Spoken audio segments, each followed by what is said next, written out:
evening, everyone. Welcome to the July 19th Westfield, Washington Township Advisory Plan Commission meeting. Will staff please confirm the presence of a quorum? Ms. Berkman? Here.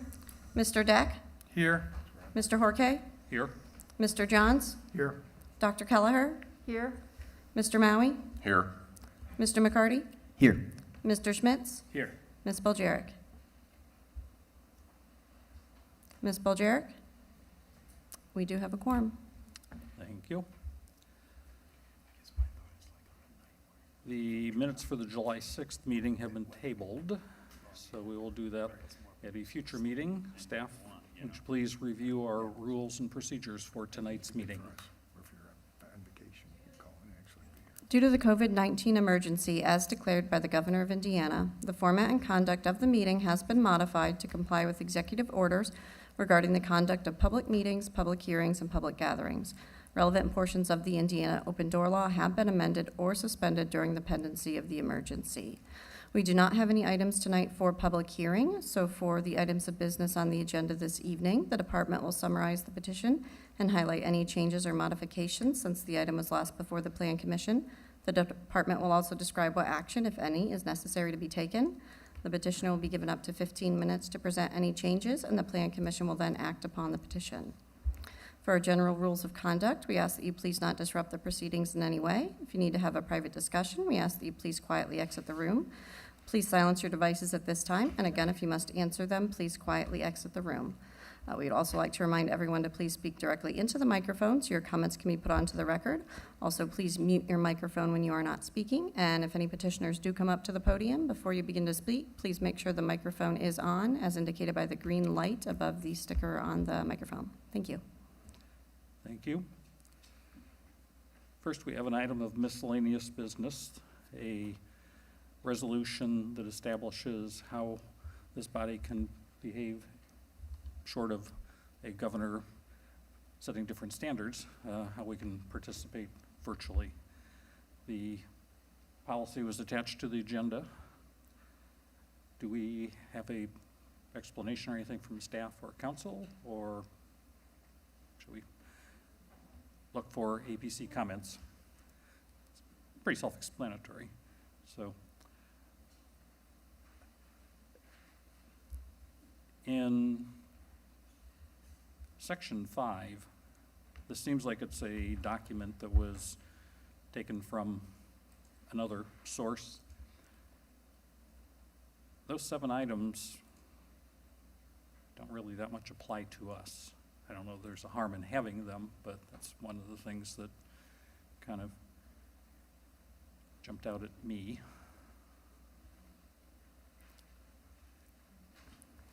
Yeah, I had that same impression. I didn't know if maybe the intent was just to align it so it's easy, you know, even though some might not apply here, but it looks the same as the council's version, or if that was on purpose.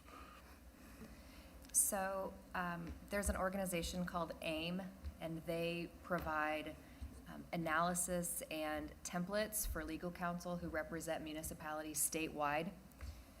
This is the template that they provided, which is what council adopted. And so to create a uniformity, I simply copied and pasted it and then modified it so it wasn't, so it applied to a commission instead of the legislative body. And I don't necessarily have a big problem with it, but I was wondering what the origin was. I'm familiar with AIM, but I didn't know this is their document that we're adopting. This was their document that they sent out as a proposed template for all bodies of government to adopt. And I have found them in general to be pretty helpful, so I'm not doubting their source. Does anybody else have any questions, thoughts, or comments? I assume we can go ahead and adopt this tonight without any problem, correct? Correct, yes.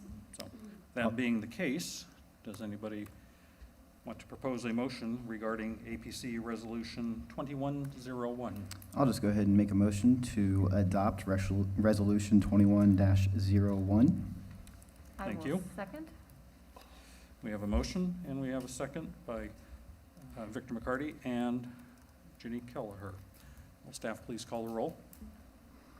Ms. Berkman? Yes. Mr. Deck? Yes. Mr. Horke? Yes. Mr. Johns? Yes. Dr. Kelleher? yes, Mr. Maui? Yes. Mr. McCarty? Yes. Mr. Schmitz? Yes. Motion carries. Thank you. Moving on to the consent agenda, there are 2 items. Do we have a motion to approve the consent agenda? I will make a motion to approve the consent agenda as presented in the associated staff report. We have a motion from Dr. Kelleher, thank you. Do we have a second? I will second that motion. We have a second from Matt Deck. Will staff please call the roll? Mr. Deck? Yes. Mr. Horke? Yes. Mr. Johns? Yes. Dr. Kelleher? Yes, Mr. Maui? Yes. Mr. McCarty? Yes. Mr. Schmitz? Yes. Ms. Bergman? yes, Motion carries. Thank you. We have 2 items of business tonight.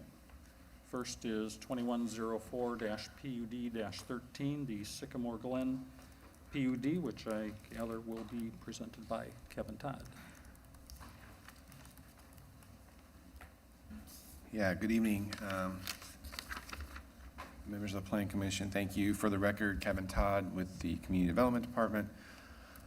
The item before you this evening is a change in zoning request from AGSF1 to the Sycamore Glen Plan Unit Development District, approximately 28.5 acres in size, located on the south side of 159th Street, just west of Town Road. The item appeared on your April 5th Plan Commission agenda, received a public hearing at that time, received some comments and feedback. They made some modifications, came back to you on June 7th and essentially gave an update. And I think left this meeting with a few additional items that they were working on and clarifying and adding for this evening's agenda, which is what Mr. Dobashewitz, representing the petitioner, will go through this evening. So with that, I'll hand it over to John Dobashewitz with Nelson and Frankenberger, representing the petition this evening with updates since June 7th. John. Thank you. Thank you, Kevin. Good evening, Plan Commission. For the record, John Dobashewitz with Nelson and Frankenberger. We represent the petitioner, Coronado Custom Homes, and present tonight on behalf of Coronado is Martin Short of Coronado Development Corporation, as well as Rick Lawrence, an attorney with our office. Coronado has previously built custom homes throughout Westfield, including communities such as Bridgewater, Brookside, Oak Manor, and Cary Glen, and across Hamilton, Boone, and surrounding counties in central Indiana throughout its 27-year history. As noted, the petition before the Plan Commission this evening is for a rezone to permit the development of a single-family subdivision by Coronado Custom Homes. The subject real estate, as staff indicated, is shown here, outlined in yellow, as Kevin indicated, on the south side of 159th Street and approximately 28 acres in size, just west of Town Road.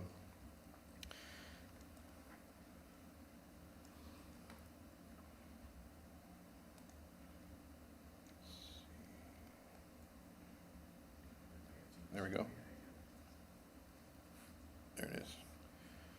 The updated concept plan for Sycamore Glen neighborhood is on the right, and the plan as filed and reviewed by the Plan Commission previously is on the left. Significant modifications and enhancements have been made since the public hearing on April 5th, which include the following. The underlying zoning was modified from an SF3 zoning request to SF2 as the underlying single-family low density with numerous enhancements.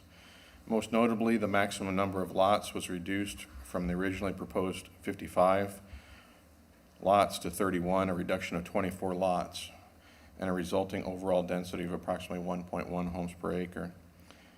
Regarding lot area, a minimum average lot area of 26,000 square feet, just over a half acre in size, was established. As a result of all lots adjacent to the east and west perimeter of the subdivision are now over a half acre in size. Regarding the concept plan and plan compliance, the minimum lot area requirement, as just noted, as well as substantial compliance with the concept plan requirement, will result in large and varied lot sizes, as illustrated on the plan on the right. The minimum side yard setbacks were increased from 6 to 12 feet. The minimum lot width was increased from 85 feet for all lots to 100 feet, and lot depths were increased from approximately 145 feet in depth to between 190 and 300 feet in depth. The minimum rear yard setback for all lots along the east and west perimeter of the site was increased to 50 feet, including a 20-foot tree preservation area. Regarding architecture, all lots now require a side load garage. In this regard, there is one illustration in the ordinance on the last page of the ordinance, the top exhibit, which we need to remove as a character illustration. The illustration shows a home with a front load garage, which is no longer permitted as an example of the type of home that would be constructed. We'll remove this illustration from the ordinance after tonight's meeting before we're at council. Open space was increased from 15 to 23%. This is more than 2.5 times the required amount of open space, not including the additional open area in the average lots, which are now over 1/2 acre in size. Additionally, expansion of the common area along the west property boundary reduced the number of lots adjacent to the neighboring property to only 3 lots. So this is the revised plan. Single street comes in. These are the 3 lots that exist along the west perimeter, which is shared with 2 properties, a long property that exists here, and then a single-family house on a separate lot along 159th Street. Each of the 3 lots that remain adjacent to the west perimeter are heavily buffered by existing trees and are each approximately 3/4 of an acre in area.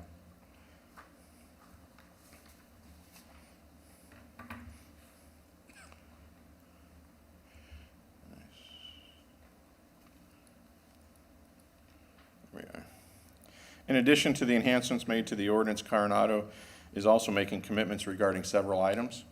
As requested, Coronado reached out to adjacent neighbors to the east and west after the June 7th Plan Commission meeting and was able to offer several enhancements to the plan to address the comments and requests made by adjacent owners. In this regard, the commitments include the following. Regarding drainage, Coronado committed to pay particular attention to the location of the existing regulated drain connection on the parcel to the east. Regarding landscaping, a no-mow zone and native pollinator planting area of at least 1 acre in size will be provided on the real estate as generally depicted on the concept plan. This area is shown stippled in light green on the plan and extends the length of the common area along the west perimeter of the real estate. Also regarding landscaping, and in addition to tree preservation of 20 feet in width along the west and east perimeter of the real estate, a minimum of 45 additional evergreen trees will be planted for more buffering along the west perimeter, and a minimum of 20 trees will be added along the east perimeter of the real estate. The owners east and west of the real estate may assist the developer in selecting the locations for these additional trees. In proximity to the home to the east, in this space here, there's revisions. You can see the adjustment of the lot setback lines. Within that space, a 3-foot tall berm will be installed at the rear of these 2 lots, those closest to 159th Street and adjacent to the east adjoiner. In addition, the depths of these 2 lots were increased to ensure the home's better distance from the east adjoiner. A minimum rear yard setback of 80 feet will apply to the dwellings on each of these 2 lots. Regarding home builders, Coronado will be the only builder in the subdivision. An additional builder may be approved by the Plan Commission in the future. I just want you to know this is a very big step for Coronado, but they understand the concern of the Plan Commission and are comfortable that if something prevented Coronado from building all the lots in the subdivision at some point in the future, that the Plan Commission could approve an alternate builder. This commitment puts the decision in the hands of the Plan Commission if it ever came to pass that Coronado would not construct all the homes within the subdivision. Regarding lawn maintenance, only natural fertilizers and low-impact weed treatments will be used on the lots and common areas, including no insect fogging. This standard shall be required in the covenants and enforced by an owners association. There were a few additional commitments that were made, included in the written commitments before you. One was regarding the addition of 5 bat houses along the west perimeter, the locations of which would be identified by the owner on the west perimeter, as well as an investigation of the current potential noncompliance regarding stormwater control of a development to the south and as it would cross with stormwater, this property and the property to the west. And finally, the prohibition of swimming pools on certain lots, those lots being the lots adjacent to the east perimeter and the 3 lots here, 17, 18, and 19 as identified on this plan along the west perimeter of the site. In conclusion, this request had a public hearing as indicated on April 5th. As noted, we were returned to the Plan Commission on June 7th, at which time it was requested that we reach back out to adjoining owners, which resulted in the commitments summarized this evening.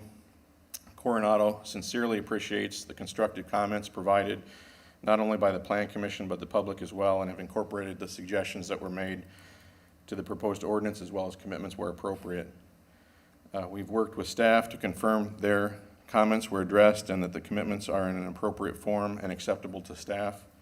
And tonight, we would respectfully request the Plan Commission forward a recommendation on the Sycamore Glen PUD to the City Council, again with a favorable recommendation, subject to the commitments that are offered in the one modification to the illustrative plans, which are the last page of the ordinance. With that, I'll conclude. Thank you for your time this evening, and be glad to address any questions that the Commission may have in advance of its motion to you. the council. Thank you. We will go through commissioner comments in reverse alphabetical order tonight, starting with Dave Schmitz. I think generally, thank you to the petitioner for all the many changes, significant changes that were made in this petition. From my standpoint, I think a lot of progress has been made, and it's a lot closer to meeting some of the objectives, some of the things that were mentioned to the petitioner in the earlier hearings. But I do want to hear from others. I was absent for those, so I'm going to defer any further comment. Let's move on. Okay, no problems. Victor McCarty. Like Mr. Smith, I pretty much agree that I appreciate the petitioner's effort to improve the project. We went down from, what was it, 50-something homes down to 31, so I always appreciate a reduction in density. I like the bigger lot sizes. I like how we've added the extra buffering along the east and the west. So, yeah, thank you. Thank you. Andre Maui.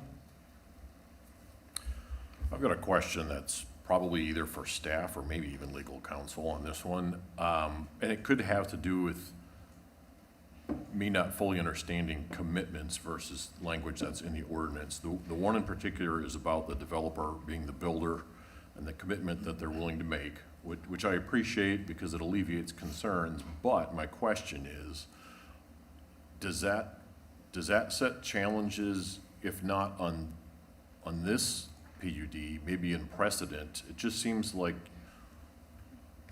usage is something that we don't typically tie to a specific developer or landlord or tenant or whatever. I don't even know what all the right terminology would be to roll in all that. It flagged a little concern for me, and I apologize for not submitting a question sooner. It didn't occur to me until I reread it just this evening.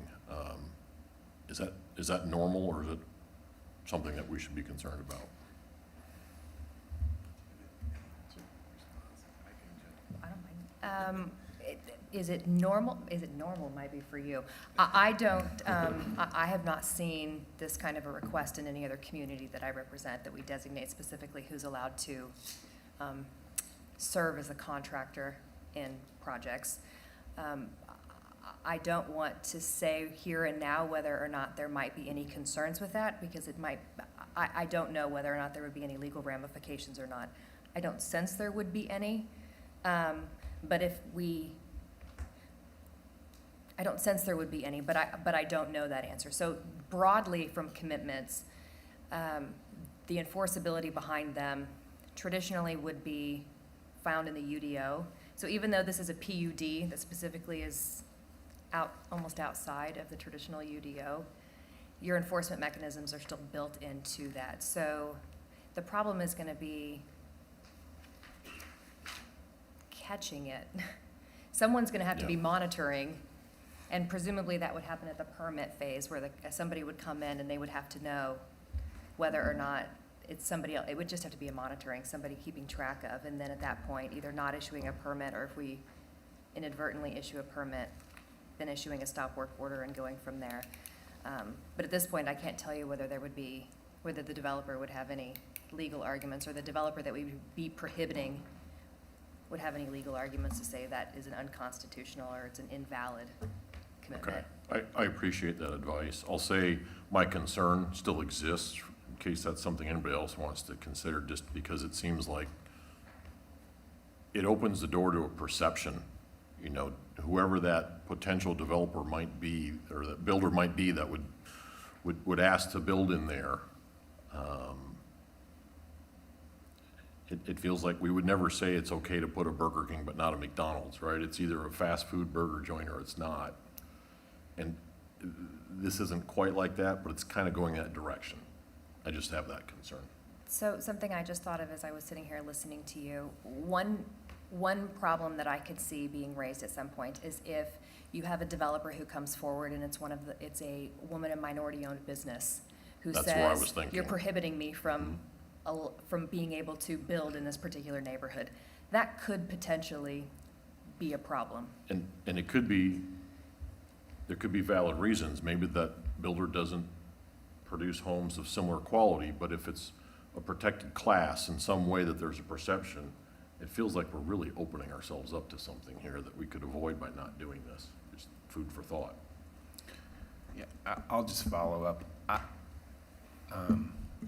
Is it normal here? I would say no. I'm not, we've done it maybe once or twice before. I say we've done it. We've seen this in commitments once or twice before in recent history. Not exactly set up this way, but maybe identifying a handful of builders that could be built in a certain neighborhood. And I don't know. I will just say, I share a lot of your concerns, Andre. I think it's, it at least has a perception of something that I'm not sure we want to get into as a community. If there aren't any legal pushbacks, that's one thing, but I think perception is something we should probably consider. And to the extent there is any legal fallout from this, I think opening up that exposure is just, it's something that does concern me as well. So I'll just put that out there. That's my comment. But isn't the exposure triggered by a subsequent builder trying to build in there when something goes wrong for Coronado? So you'd have that opportunity. If the petitioner's willing to make the commitment, what's the harm in having it? The issue is down the road if you're seeking to enforce it against some subsequent builder, right? I mean, is it? Yeah, that's my perception of it, is it wouldn't be an issue now. It would be if the what-ifs all came to fruition, and as Beth noted, for example, if it's a women-owned business, and there could be other variations of that, but let's use that as an example. And if that business didn't build what we felt was up to par, and we declined to allow that, albeit for valid reasons, it opens up a perception for things that we probably don't want to get into. And that's why it raised a concern for me. It would seem that if we've diligently built into the ordinance what we want to have happen at that site in terms of architectural standards and so forth, we don't need to have a name associated with it for the builder.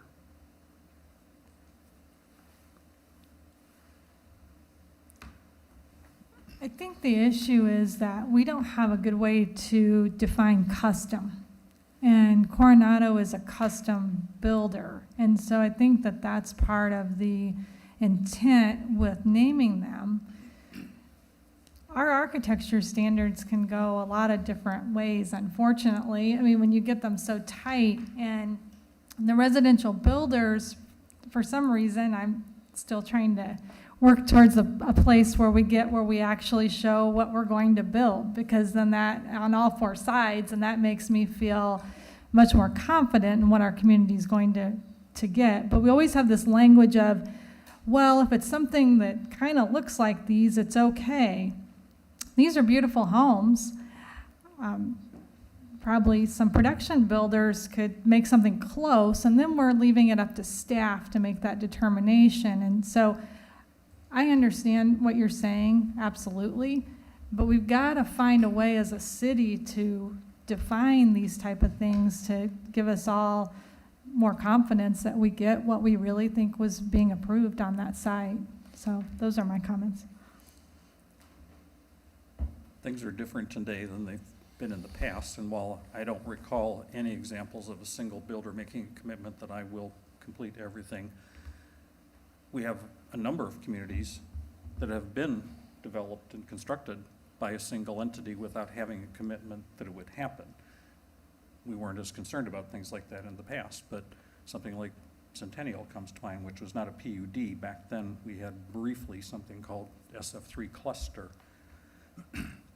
Countryside's the same thing. Estridge did everything there. It was commonplace. There are neighborhoods that Pulte builds in today, but they also have developed and built themselves, just like Estridge now will also build in other neighborhoods. But we have large neighborhood examples where exactly this has happened, but it just hasn't had a commitment. And this one seems like a low risk. Maybe I'm just not as fearful as I should be, but I can see why some might be concerned about this. I think that start to finish, this is probably going to go fairly quickly. And if Coronado owns all of it, people are going to go there. I'm not sure how I see a real issue arising, but maybe I'm just overly optimistic. Do you have something you wanted to offer on this, John? Only a couple observations. One is that the petitioner's making the commitment voluntarily, and the way it's written, there's, I won't call it necessarily an out, but the if it's not Coronado, brings them back in front of the Plan Commission for you to have a dialogue and a discussion and reach a determination on that based on the facts that may be present in the future. So, not to speak to the exposure issue, but there's a resolution, and the resolution is whoever that would be, if it's not Coronado, comes in front of the Plan Commission and asks, can I be approved as a builder in the community? And the Plan Commission would weigh all the facts at that time to determine can they or can they not. And all the things that were discussed tonight may be factors in your making your determination. So it's, just want to let you know it's a commitment that's being made voluntarily, and there's a mechanism for the Plan Commission to have further discussion about it in the future. And that voluntary aspect of it is part of what gives me belief and comfort that this is going to work out successfully and not be an issue, that we are inundated with folks that want to come to our community and build homes here. So that's why I'm saying I don't believe this is going to take 6 or 7 years and become a problem in a different economy for this neighborhood to build out. It's probably going to happen fairly quickly, and we have, as John just described, the mechanism to address something should there be a need to consider someone else. So, is there anything else you wanted to bring up, Andre? No, that was it. That was the only thing. And I agree with everything, Kristen, that you said, and Bob, that you said. This isn't a showstopper for me. I'm just flagging it as a concern. And I agree, this feels like it's going to happen the way it's intended and everything. Nothing causes me any concern. It's just me thinking that what if, right? And it seemed a little unorthodox, and wasn't sure if this could take us down a path. So thanks for the discussion on that tonight. Sure. You may have had something to add. You're next, Dr. Kelleher.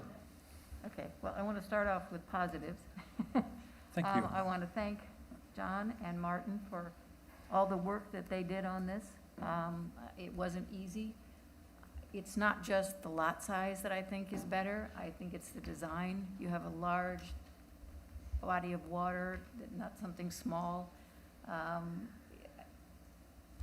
If I were ever going to live in a subdivision in my life, I would consider this one. I think it's just very well designed with the cul-de-sac.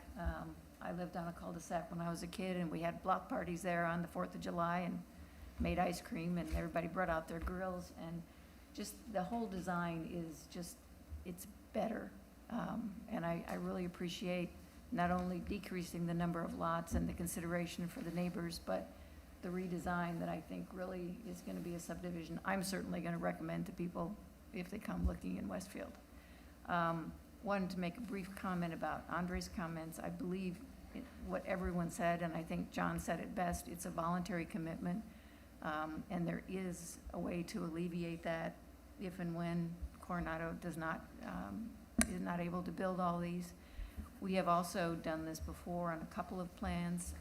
Estridge committed to be the only developer of Serenade.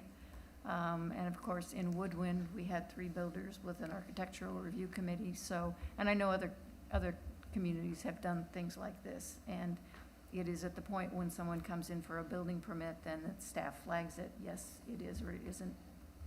That's how it's done, excuse me, in other communities. So I don't think we're locking ourselves into something. I think we're giving them enough room to modify things if they need to, and I'm glad we're doing that. So I want to thank you. Thank you. Mike Johns? I would echo everything that Dr. Kelleher said. And I'd also like to thank the Coronado Group. As someone who's in the real estate market, I have got clients all the time who are looking for custom home subdivisions. And we've got a tremendous number of subdivisions in Westfield, but we have very few true custom home subdivisions. And if you want to live in one, you don't want to live on a golf course, there's not a lot to choose from with respect to new construction. So that's number one. Number two is I've been fortunate enough to have Coronado build a home in my own neighborhood, and it's a beautiful home. I've seen the effort that went into that, the quality of it. So I think that's wonderful. Again, I support all the changes that you made. I tend to look at large lots. I like lots that are half acre to an acre in size. I feel comfortable with those. I think there's going to be a great market for you in that area. And I appreciate everything that you have done, all right? Different topic, though, kind of going along with some of the concerns with respect to commitments in general. And I guess this is more a question for staff that is somewhat similar to what Andre had said. So under the section here, the commitments concerning the use and development of real estate, in section 6 under the enforcement, it says that these commitments may be enforced by the department and or the council. Kevin, what's been agreed to here? Are these commitments really commitments that would be enforced by the department? Is there anything here that would require council enforcement?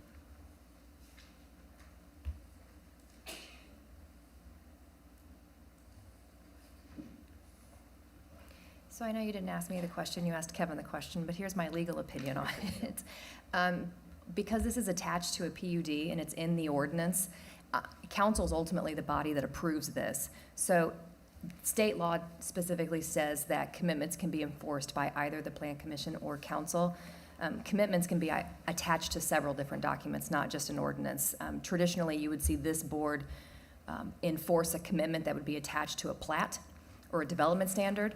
It would probably be more appropriate for council to enforce a commitment that's attached to an ordinance because ultimately you're the body that approves it. All right. But that doesn't say that doesn't strip it from Plan Commission, but because they make a recommendation, you ultimately decide whether or not it does in fact become an ordinance. So, and I say you, meaning council, forgive me, that council ultimately makes that decision. So I anticipate that that's why the state law is written the way it is. All right. I just, as I read through the list of commitments, I mean, certainly the one commitment had to do with the builder, you know, but then the other commitments were in there with respect to the number of trees and the neighbors having to say as to where those should be placed. So it just seemed to me that that part of those commitments would be something that staff would be working with. That's going to be the nature of the beast with a PUD. Okay. PUDs encompass all of that, and ours are particularly specific. So that would, unfortunately, if that arises, that we decide that we need to enforce something, a decision that the executive and the council would need to probably decide. Okay. Thank you. Appreciate it. Yeah, may I make a comment? Jenny has a comment? Yeah, Beth and I talked about this because I said, who enforces these and how is it done? And basically you said it would be a legal matter. I think the way I see this happening, and correct me if I'm wrong, John or Kevin, is that staff would be monitoring things like who builds the house when a permit comes in, is it Coronado or not? But then the enforcement, if it wasn't appropriate, I mean, if it didn't fit the commitments, then staff would notify the council who could choose to enforce it or not. Not on all of the commitments, because certainly a lot of these will be made to the HOA. and a lot of these, you know, and I assume that Coronado will be the HOA until usually about 50% or more of the homes are built. But then it will be up to the HOA to enforce. And at that point, if they don't, like the organic, you know, lawn treatments, it will be up to, I think, Beth, the neighbors to then bring something forward. It can be, but Yeah, it could be. it's still an ordinance, though. It's still law. So if one of the neighbors calls and says our HOA can't agree, I have evidence that they're violating it. City of Westfield, do something. That's usually the call you get. Can you do something? Okay. At that point, we're really talking about, it would be an injunctive action that's filed, but who's going to be the named plaintiff? Is it going to be the City of Westfield? Is it going to be the Plan Commission? Or Right. is it going to be the Westfield Common Council? And whose budget is it coming out of? Right. It's Well, ultimately we the. don't have a budget, so I'm assuming it would be Right, the so council. you have a really strong argument that it probably shouldn't be Plan Commission because you have no money.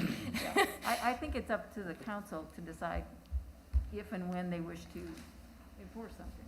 Yeah. I think it's up to staff to let them know that maybe something isn't being met. So, Something simple, like, you know, on the concept plan, there's a berm, and that isn't in the PUD. right, Some yeah, things so, like that. so to that point, for things like that, that would probably normally show up on either a site plan, development plan, permit, right? Those are things that we can be watching for as they come in for approvals. Some of this ongoing, you know, monitoring of, you know, no-mow zones and some of the Yeah. you know, fumigations, I mean, we're not gonna be out actively looking for that stuff. It will, to the extent that we're ever involved or notified, it would be probably just like any other code enforcement activity where somebody, you know, emails or calls us and says, hey, here, you know, we've got something we'd like you to look into, and at that point, we would probably treat it like any other code enforcement activity, if that's how the council wants us to. I think a lot of Proceed. this is just in good faith. I mean, they are making representation in good faith. There are some things that we can monitor, and then if they aren't happening, the council can choose to address those. But a lot of these are just, as you say, in good faith, and you're not gonna be going out there to see if there's organic fertilizer put on or whatever. And I'm comfortable with the commitments as they are, I think. There's a lot of different checks. We'll come back to the Plan Commission with a public hearing on the primary plat. And at that time, identified on the primary plat will be the berm and the landscaping that's requisite to the commitments as well as the ordinance. Then we're gonna file with the department secondary plat and construction plans that'll show the same thing. After construction of those improvements, the staff does an inspection. Are those things completed or not? Then they check them off. Those things are completed. The things that you talked about that are ongoing, the lawn treatments or the tree preservation, the first line of defense would be the HOA. That's why staff had us write them in there. They don't want to get a call, somebody's putting a different kind of fertilizer on their lawn. That goes to the HOA. In the event that the HOA can't obtain resolution to it and they can't force the owner to comply, then the city, if that was a problem, could step in and use their authority to make sure that the commitment's being upheld. There's also the other check. It's included in the CCRs. The staff would get a copy of the CCRs, the secondary plat and construction plan, and they can verify because there's a commitment that language is in there.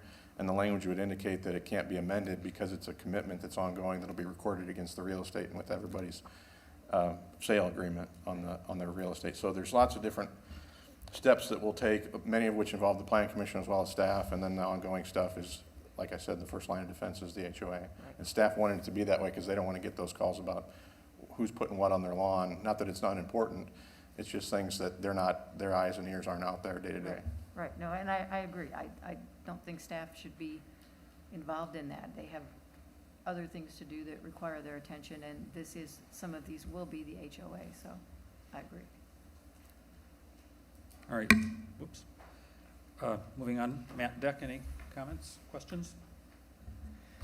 Only that I think Martin and his team have done a great job in working with the modifications that the commission put out for them, and I think this neighborhood will be a great addition to the city of Westfield. Thank you. Kristen Berkman. Thanks, Bob. We had talked earlier during the public hearing, and I kind of said, can we get to 28 homes on this, which was a huge reduction. And I know, John, you were kind of like, I don't know. 31, you did a great job. I mean, this is definitely working in the right neighborhood, of being one home per acre. This is also evidence that you've worked with these neighbors with these different commitments, and we didn't have any public comment today come in. I've looked for that specifically. So unless staff, did we have any public comment come in? Okay. No. We've had no emails, but this isn't scheduled for a public hearing, so no one would be speaking tonight. Right, no, I understand that, but the public's able to send emails in, so. So thank you for that. And then also committing to the custom homes, which is very in character with the area, with most of the neighbors. I understand we have the north and south borders are a little different, but to the east and west and on out, these are all custom homes. So I appreciate that commitment, and for Coronado to do that. So thank you. Thank you. Doubling back, Dave Schmitz, has anything come to mind now that you've heard? Nothing additional, thank you. Okay. I too am pleased with where this has ended compared to where it started, and it is here in front of us for a recommendation to council, which I am happy to hear from somebody who would like to make a motion.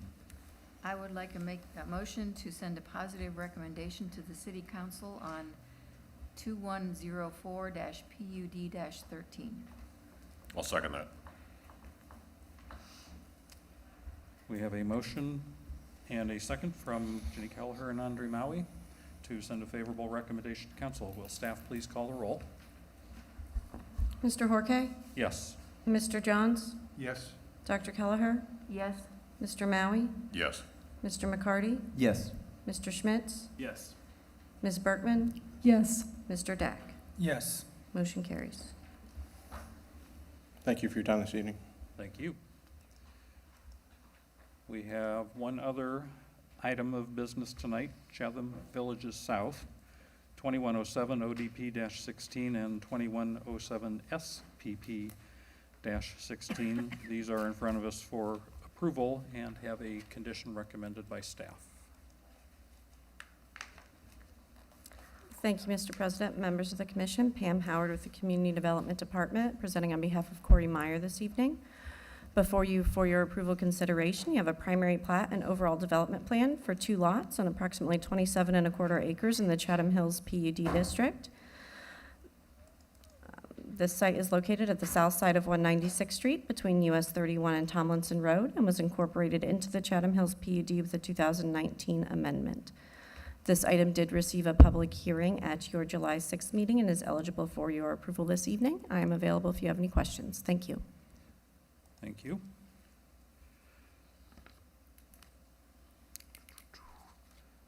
Commissioner comments, starting with Victor McCarty. I have nothing to add. Thank you. Thank you. Andre Maui. No questions, no comments. Excellent. Jenny Kelleher. No questions or comments, thank you. Very good. Mike Johns. No questions, no comments. Thank you. Kristen Berkman. None, thank you. Very good. Dave Schmitz. None, thanks. I too have none. So this is here for an approval with a condition. Do we have a motion regarding this item? I'll make a motion, for a positive recommendation to, I'll start over. I'll make a positive recommendation for 2107-ODP-16 and 2107-SPP-16, Chatham Villages South, with the following recommendation. All necessary approvals be obtained from the Westfield Public Works Department and Hamilton County surveyors prior to the issuance of an improvement location permit. Thank you. Do we have a second? You mean approval, not recommendation? Approval. Yeah, I think you started that way. and then Just to clarify. switched. I got into BZA mode, sorry. Yeah, you're good. Yeah. So clarified motion is on the table. Do we have a second? I'll second. We have a second from Matt Deck after the motion from Victor McCarty. Staff, can you please call the roll? Mr. Johns? Yes. Dr. Kelleher? Yes. Mr. Maui? Yes. Mr. McCarty? Yes. Mr. Schmitz? Yes. Ms. Berkman? Yes. Mr. Deck? Yes. Mr. Horkay. Yes. Motion carries. Thank you. There are no public hearing items. That has concluded our items of business. Everything else on our agenda is continued, which now then takes us to reports from Plant Commission members. Does anybody have questions, comments of a general nature to bring before the council or Plant Commission? Kristen Berkman does. Yeah, thanks, Bob. We had discussed at the last meeting that there would be discussion this evening regarding the downtown addendum. Staff has not had the time to put together their presentation, and so they are needing more time for that. I had an email that I had sent earlier today to Kevin, but I just want to kind of make a couple comments of that on record. Staff is overwhelmed with work. There's no question about that. I think we also all believe that this downtown area and potentially giving it more detail is also equally important. And so I guess I'm just wanting some feedback from the commission and from staff. And not that I want to drag this into a half-hour conversation, but I'd like to challenge all of us, I guess, to maybe, how can we think creatively to help staff and to help keep this process moving for the betterment of the city? And, you know, we have people, I think coming to us saying this from whether it's the Downtown Westfield Association, the development community, members of the APC, I think there's a need here, and I guess I'm just reaching out to everybody to say, how can we get creative and potentially put this in motion? And I know with Kevin's schedule, with the staff he has right now and his workload, he's looking at probably late August or September before we even get a chance to discuss this again. So I guess I'm just asking for ideas, and we can do some discussions at another meeting. I feel like we're just, I feel like we just keep pushing this out. Well, And so, it is a little bit pushed here, obviously. I think we really can't make a legitimately productive step. I'm not sure that's the best way to describe it, without the participation of staff, which just unfortunately isn't going to happen right now. Short of getting at least another senior level, somebody who can really hit the ground running and pick up a lot of workload, they're spread pretty thin. And while I provided some input, and I was thinking along your lines that there are some things, I'm not sure we need as much change and update as perhaps might have been initially anticipated. I think it's more clarifying and enhancing, but I still think it's important that we have to do this with the involvement of staff to be able to get it to the point where we can finalize it, present it to the community, make a recommendation, and take it to council. I don't really like the thought of having to wait, but I'm not sure I can really see running along on our own without them. And if we can't get them, I feel like that time may pass faster than we think, and we'll keep in touch with Kevin between now and then and try to figure out how we can make this happen. I'll stay in touch with the mayor. He knows our interest. I think we've all spoken with him about this at times, and we'll continue to do so, so it doesn't get backburnered and forgotten about, but it'll get pushed off to where it has to be for the time being, but not be forgotten. You look like you had something you wanted to contribute. Well, I agree with everybody. I agree that this should be a priority. I also agree that there's no way that staff with, you know, as short-staffed as they are and with as much that's going on can really devote any time to this, or any quality time at least, which is what we need from them, to this. And I guess I have a question for Kevin. Is there anything that we can be doing as far as reading and studying? Should we take sections of the current downtown and and try to read those I mean, we need to do some work. Should we familiarize ourselves with certain sections or the whole thing? Or do you have anything you can suggest to us that doesn't require, I guess, a staff effort? Not that we would act on it, but, I mean, to gather information, because certainly we can't do anything without your input. Yeah, I mean, I guess to the extent, if folks aren't familiar with the downtown comp plan sections, it's probably helpful to familiarize yourself or re-familiarize yourself with those. Regarding any specific sections, it seems to be the focus, well, I don't know, probably the core area of downtown probably seems to be the most area of focus, which I think is in the most recent addendum.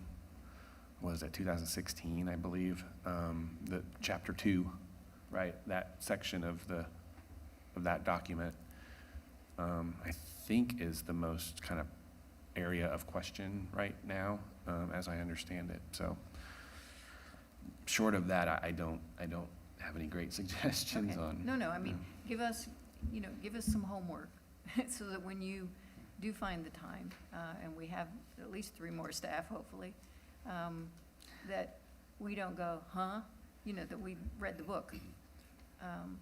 And at the So that we're beginning ready of to all go. of this, not meaning like years ago, but when Kristen brought this to us in the first place, solicited the input, was the recipient of all of the comments that were sent so they could be aggregated and distributed.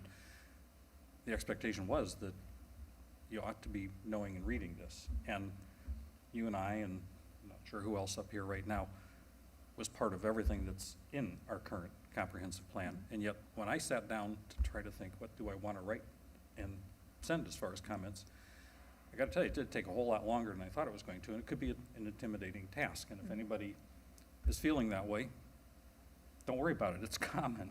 I've been here for forever. Ginny's been here for forever. It's not something that's necessarily all that intuitive and easily done. So, box your way through it.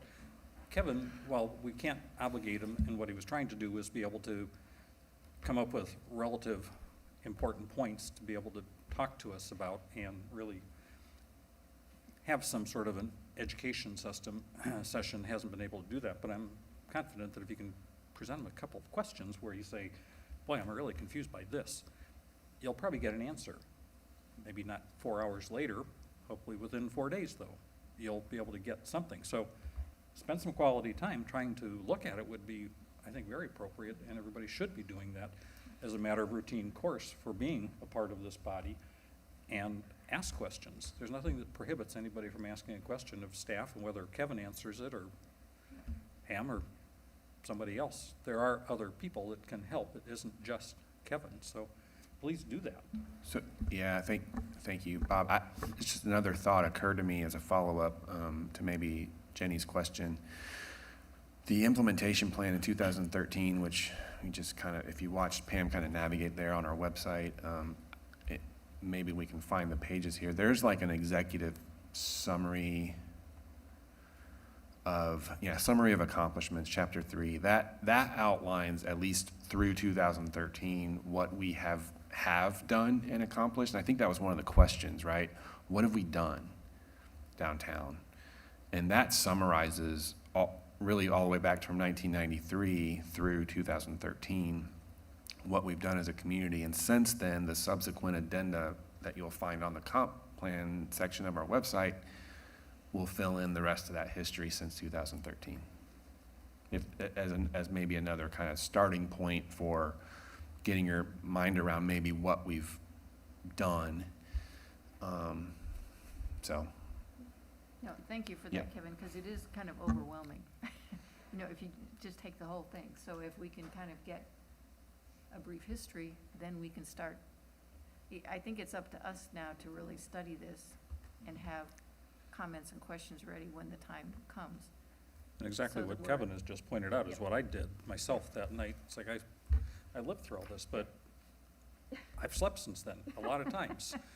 So it was actually pretty interesting to go back and read through it, and it's like, no doubt, couldn't tell you which ones specifically, but it jogged some memories that I thought, okay, we got to maybe talk about this.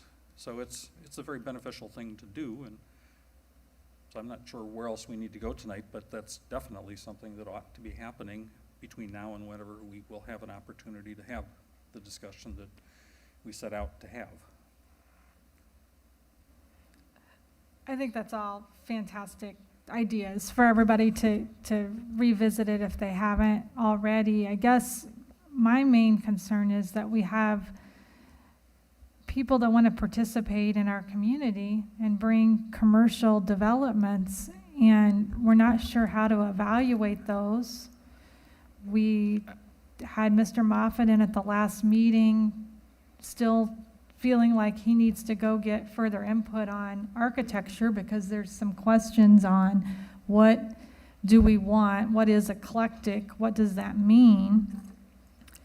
I think there's also questions on massing and what building types and how big those buildings should be throughout the downtown. I think there's questions regarding the roads, the drains, the waterways, parking. I know Kevin mentioned that there's a parking plan that he has, but it's not really been approved or open to the public eye. So I just feel like there's some I's to dot, T's to cross with the current plan, just to help those participate with our community, which is really important. And so while we all need to be educated, I totally agree. I think we do have a list of, I don't know if I want to call them issues, but certainly feedback from constituents. And so how do we get there? And what I said to Kevin in the email is I'm just afraid there's another fire coming in September. I mean, we are the hottest place in the state right now. So there's always going to be lots of work coming in. So how do we carve out the space needed for this important objective too? And I know, Kevin, it's a collaborative effort of everybody because Kevin's got a big workload. The mayor certainly needs input, and we need to get him involved. But I'd just like us all to work together and try to find a way to do it. Can I just jump? I will say nothing is stopping anybody from filing something with us, right? Somebody wants to propose a project. I firmly believe that we have enough in our current plan to process an application and give direction. I know there's holes and there's questions to be answered, and those can be answered throughout a process. We've done it before. I mean, again, I'll say, I think I've said this before, I mean, this is the most detailed, comprehensive plan portion of any section of our comp plan is downtown. So again, I agree, there's probably some things we can clarify or add some additional detail to, but that doesn't mean we don't have anything in place. Anybody can file something, there's guidelines in there, and we can evaluate it. I mean, that's our job, right? So to the point that if we don't do something now means we're gonna miss opportunities, I guess I don't buy that. I don't think that's fair, frankly, to the work that we've done as a community in the past, so. And I commented previously too, to your point, that one of the takeaways from my looking into this to try to respond and be helpful was almost perhaps that maybe we've overdone it, that it can seem intimidating, much as it might be to us who are supposed to be interested and fluent in these kinds of items. You would think the development community certainly should be as well, but we should be living with this plan all the time.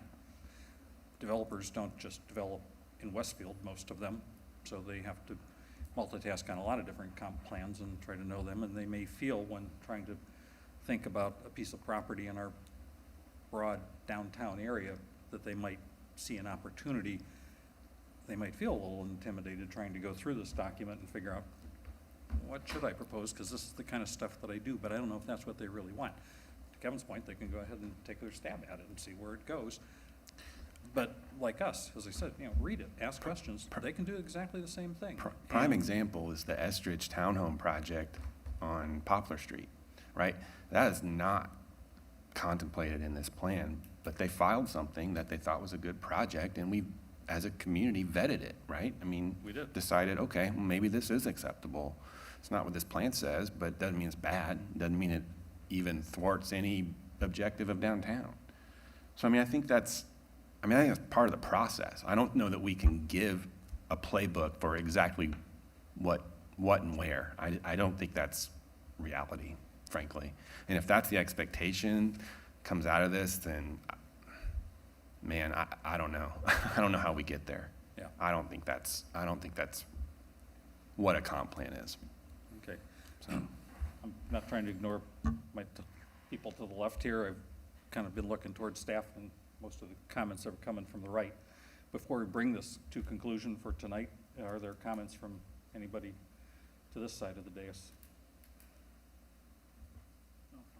Nope, nope. All right. I would just add okay. that I do agree with Kristen. There's a certain sense of urgency, I think, on the part of the development community. We've had one developer actually, we had the meeting, where he brought in a consulting firm to meet with the city. So he saw that there was a great need in that. Another developer I've met with, he also has recommended another, different, consulting firm. So there are developers out there who are saying they're confused and they're asking for more direction and suggesting that we as a group get together and not do it all on ourselves, but just get guidance to help us fine tune the plan we have. So I'm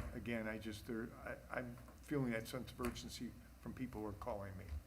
Okay. And one of the things that would be part of, I believe anyway, whatever it is that we ultimately would tackle, we've heard from MKSK or whatever the four letters are. We owe it to everybody, ourselves, the community, other folks that are in that line of work, to consider multiple options to see who's got what talents, how they present themselves, who do we think we'd be feeling good about working with, how much do each of them cost, how long would it take? So I mean, there's a lot of things that we have to try to get through in a similar vein.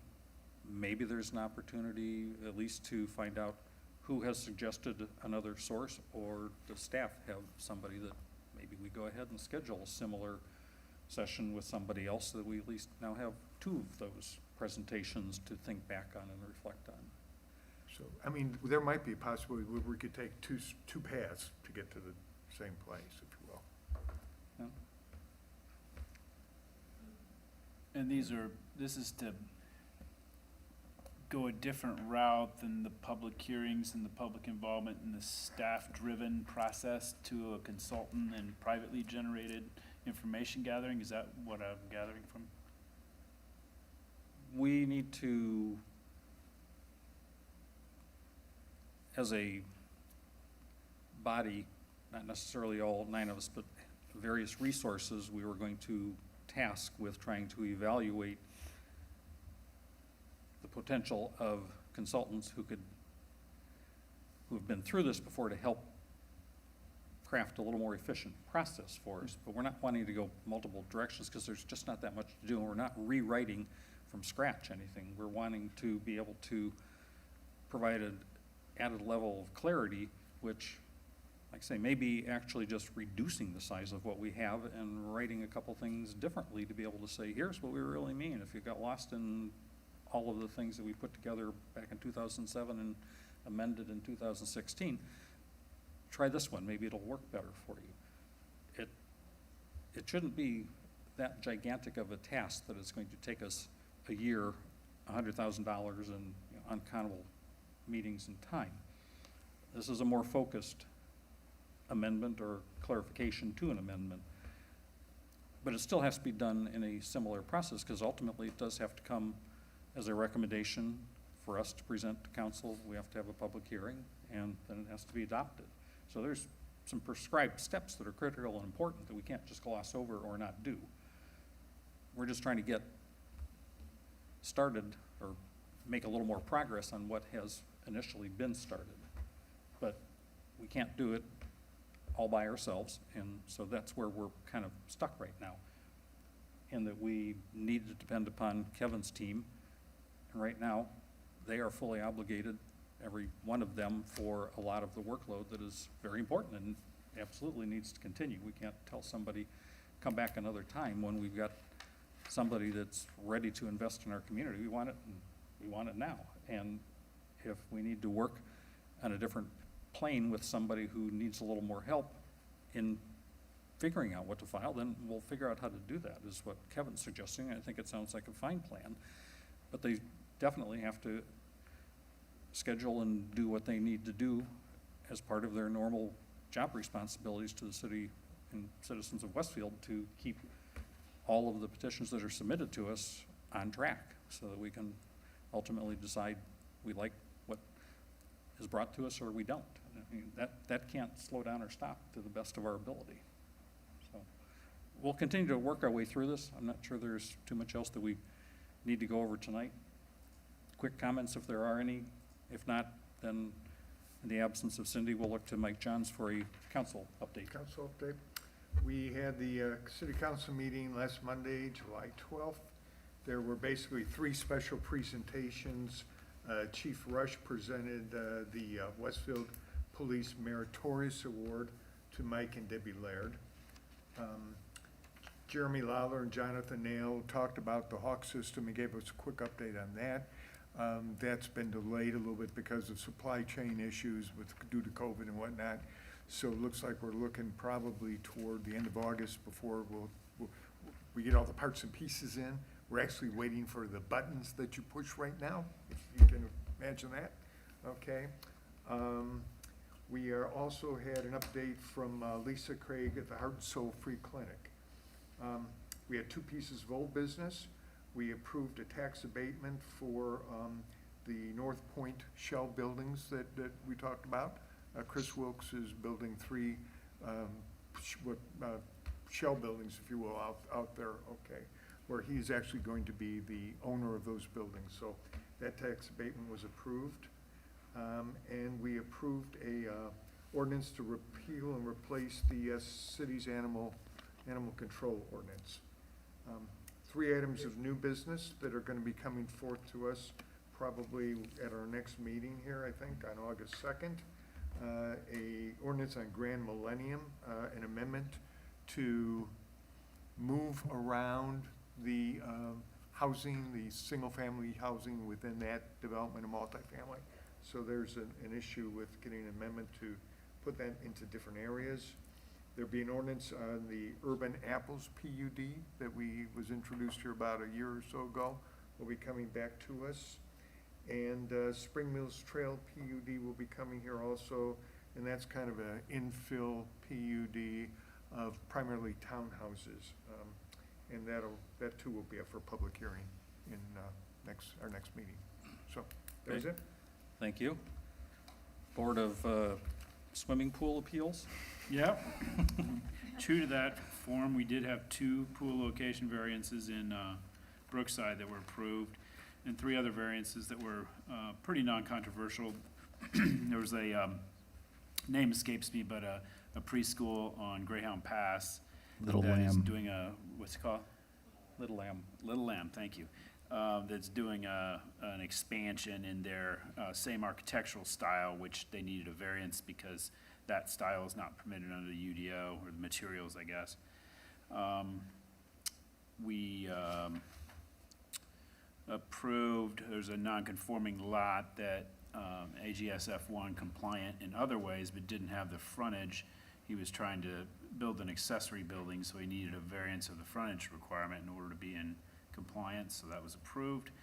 And finally, there was some lots over at 161st and near Ditch, that back up to Derby Ridge. The guy who is developing those, I think, 5 lots needed a setback variance because of the right-of-way grant, reduced his setback from what had been platted.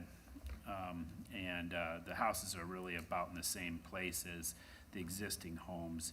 It's just because of the greater right-of-way grant within his plat, he needed the variance. So anyway, those were all approved, and that was it. Very good. Anything further from the Community Development Department? Nothing really. We kind of to the point of just kind of workload and what we're dealing with as a department. We will be really have kind of already started kind of rolling out some modifications to our processes, our timelines for reviews, and some of our workload levels. You guys will be receiving a copy of that, I think this week. We'll be sending that out, so just so you guys are aware. I don't know that it necessarily impacts anything at your level yet, but maybe down the road. At least initially, I think it's all kind of changes for staff benefit in terms of limiting, maybe number of PUD filings, just to a manageable level, and adjusting our review times on certain types of projects. So, and certainly re-reviews. We just found some pinch points in our process that we'll be adjusting and notifying the world essentially of what those are. But we'll kind of watch your email for that. Those will be coming, and then future phases in the next several months. We'll probably be talking through with this group about maybe making some other changes just to help alleviate some time pressures. So, to be continued. Okay, thank you. That brings us to the end. Do we have a motion for adjournment? Moved by Dave Schmitz. Do we have a second? Second. Seconded by Victor McCarty. We're all present. Everybody in favor, please respond with an aye. Aye. Aye. Is there anybody opposed? We are adjourned.